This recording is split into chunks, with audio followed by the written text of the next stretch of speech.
സലീം കുമാറിനെ അവസാനമായി ഒരു നോക്ക് കാണാനും യാത്രാമൊഴി നൽകാനുമായി മലയാള സിനിമയിലെ നിരവധി താരങ്ങൾ വന്നുപോയി. അക്കൂട്ടത്തിൽ ജയറാമും എത്തി. സിനിമാ ജീവിതത്തിന്റെ തുടക്കകാലം മുതൽ സലീം കുമാറുമായി അടുത്ത ആത്മബന്ധമുണ്ടായിരുന്ന ആളാണ് ജയറാം.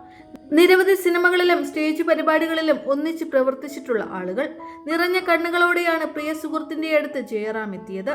എന്നാൽ ആ ദൃശ്യങ്ങൾ സോഷ്യൽ മീഡിയയിൽ വൈറലായ സമയം ജയറാമിനെ കാത്തിരുന്നത് മറ്റൊന്നായിരുന്നു.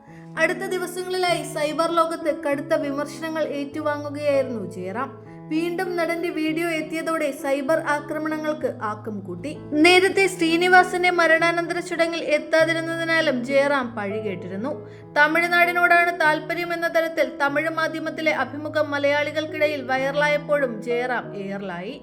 എന്നാലും ഇത്തവണ ഒരു ദയയുമില്ലാതെയാണ് ചില ആളുകൾ നടനെ പറ്റി പറയുന്നത്. ഒട്ടും ആത്മാർത്ഥതയില്ലാതെ സൈബർ ആക്രമണത്തെ ഭയന്നാണ് സലീം കുമാറിനെ കാണാൻ ജയറാം എത്തിയതെന്നും ഈ വിനയവും ദുഃഖവുമെല്ലാം വെറും അഭിനയമാണെന്നും പറഞ്ഞാണ് ജയറാമിനെതിരെ ഈ ആളുകൾ എത്തുന്നത്. എന്നാൽ ഇത്തരം വിമർശനങ്ങളെയൊക്കെ പാടെ അവഗണിക്കുന്ന പ്രകൃതമാണ് ജയറാമിൻ്റേത്. വ്യക്തി ജീവിതത്തിനും കരിയറിനും മാത്രം പ്രാധാന്യം നൽകുന്നയാൾ. അതുകൊണ്ട് തന്നെ ഇതൊന്നും ജയറാമിനെ ഏൽക്കാറ് പോലുമില്ല.